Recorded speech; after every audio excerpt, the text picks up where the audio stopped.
Hello, xin chào tất cả các bạn. Hôm nay mình muốn chia sẻ đến với các bạn thêm một món ăn ngon nữa, cũng rất là đơn giản dễ thực hiện nhưng lại rất là đưa cơm. Đó là món tôm kho tàu. Và để thực hiện món ăn này, các bạn sẽ chuẩn bị cho mình. Ở đây thì mình có là 1 kg tôm.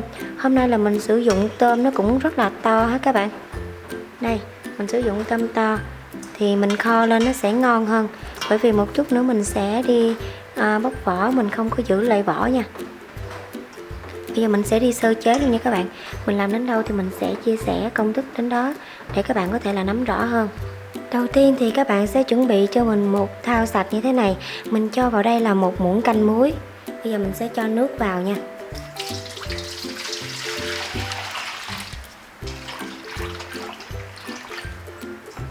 Tiếp đến chúng ta sẽ đi sơ chế tôm. Bây giờ thì mình sẽ sử dụng mũi kéo nè các bạn. Đầu tiên thì mình sẽ cắt vỏ đầu tôm.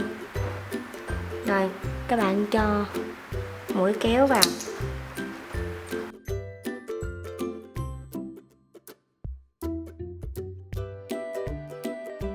Đây các bạn thấy không? Lột ra rất là dễ dàng luôn. Và tôm thì nó sẽ không có bị dính thịt nha. Cái vỏ nè. Nhà mà có trẻ nhỏ thì các bạn không cần phải giữ lại đuôi tôm, các bạn bỏ luôn. Và mình loại bỏ cái này, cái phần dơ của tôm nè các bạn.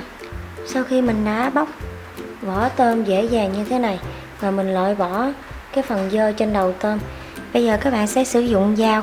Các bạn xẻ một đường ở trên sống lưng tôm như thế này để mình loại bỏ chỉ đen ha. Đây các bạn, rất là dơ luôn. Sau khi mình đã loại bỏ chỉ đen trên sống lưng tôm, sau đó mình sẽ cho tôm vào trong thau nước muối pha loãng và mình ngâm tôm. Những con tôm còn lại các bạn cũng sẽ làm tương tự như vậy nha. Và nếu như các bạn muốn mà tôm của mình dễ bóc vỏ hơn thì các bạn sẽ cho vào trong ngăn đá của tủ lạnh khoảng chừng 2 tiếng đồng hồ. Sau đó các bạn lấy ra thì các bạn sẽ sơ chế rất là dễ. Cái vỏ tôm nó sẽ không có còn dính ở trong cái thịt tôm nữa. Thì tôm này mình sau khi mua về các bạn, mình đã cho vào trong ngăn đá của tủ lạnh 2 tiếng rồi nè. Bây giờ mình mang ra đó, mình sơ chế nó rất là dễ luôn.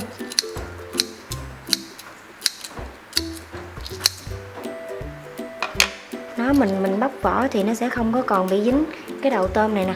Bình thường nếu mà mình không cho vô ngăn đá thì mình bóc nó sẽ rất là dễ bị dính nha. Đây các bạn thấy không? Rất là dễ luôn. Rồi đây là tôm sau khi mình đã sơ chế xong á các bạn.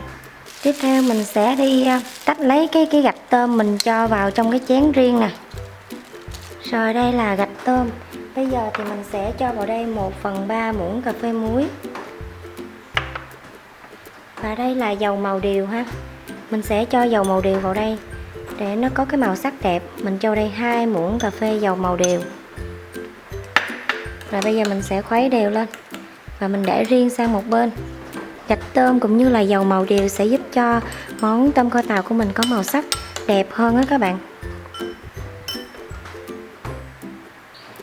Còn đây là tôm sau khi mình đã sơ chế xong và mình cân lên lại thì nó còn được là 600g hơn ha. Đây ạ.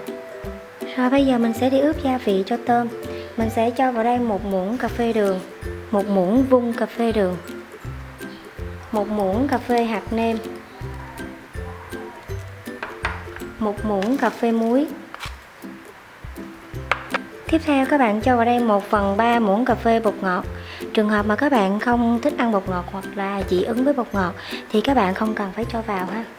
Rồi cuối cùng đó là mình sẽ cho vào đây một ít tiêu xay. Rồi bây giờ mình sẽ trộn đều lên và mình sẽ ướp tôm trong khoảng thời gian là 10 phút. Đó là mình làm ăn liền nha các bạn. Trường hợp mà mình chưa có gấp thì các bạn ướp cái thời gian nó lâu hơn một chút xíu cũng không sao hết. Tôm rất là tươi luôn. Rồi trong thời gian chúng ta chờ cho tôm nó thấm gia vị, ở đây mình sẽ băm nhuyễn. Đây là tỏi nè, khoảng chừng 5 tép tỏi ha. Rồi còn đây là đầu hành lá. Bây giờ thì mình sẽ đập dập và băm nhuyễn luôn. Do là hôm nay là nhà của mình là vừa hết hành tím rồi, hành khô các bạn hết rồi, cho nên là mình sẽ thay thế bằng đầu hành lá nha.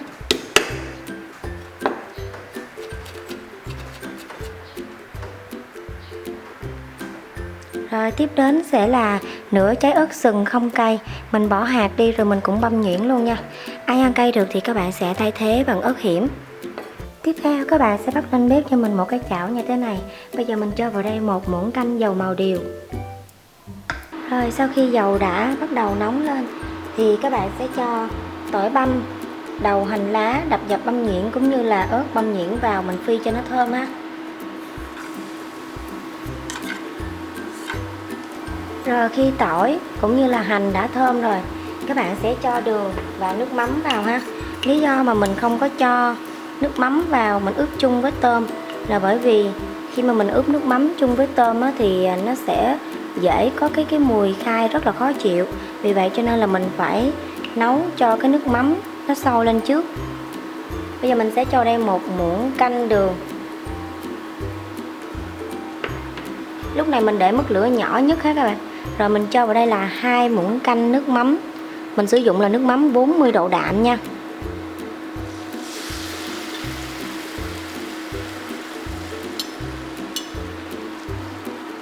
Rồi bây giờ mình sẽ nấu cho nước mắm nó sẽ bốc hơi lên và nó sẽ giảm đi cái mùi vị của cá. Như vậy thì khi mà mình cho tôm vào á, mình rim á, nó sẽ không có cái mùi khai khó chịu. Đối với món tôm rim thì các bạn cần lưu ý ở cái chỗ này nha. Rồi lúc này á, nước mắm nó đã bốc hơi bớt rồi, mình sẽ cho tôm mình đã ướp gia vị trước đó vào nè. Lúc này các bạn sẽ tăng lên mức lửa lớn nhất.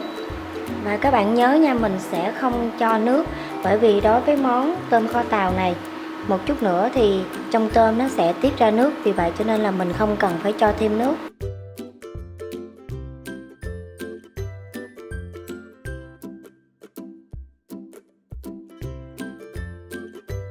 Rồi lúc này các bạn sẽ đảo đều để cho tôm nó thấm gia vị ha. Mình đang đảo ở mức lửa lớn nha các bạn. Rồi lúc này tôm đã rất là sôi, mình sẽ giảm về mức lửa nhỏ vừa để mà mình rim ha. Rồi lúc này thì các bạn đã có thể là cho gạch tôm cũng như là dầu màu điều. Đây là hỗn hợp gạch tôm và dầu màu điều mình đã trộn trước đó nè. Lúc này thì mình mới cho vào nha. Wow, màu rất là đẹp luôn các bạn ơi. Rồi bây giờ các bạn sẽ để mức lửa nhỏ vừa và các bạn sẽ tiếp tục các bạn rim cho đến khi nào tôm của mình nó cạn nước như các bạn mong muốn thì các bạn sẽ tắt bếp nha. Rất là thơm luôn các bạn ơi. Các bạn nhìn màu sắc có hấp dẫn không nè.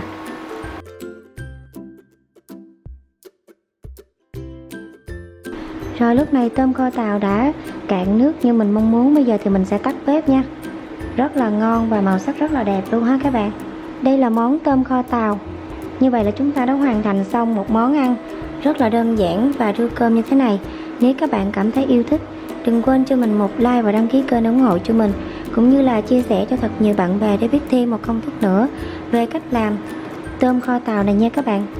Một lần nữa cảm ơn tất cả các bạn đã theo dõi món ăn của mình ngày hôm nay. Hẹn gặp lại các bạn vào những món ăn ngon tiếp theo. Bye bye.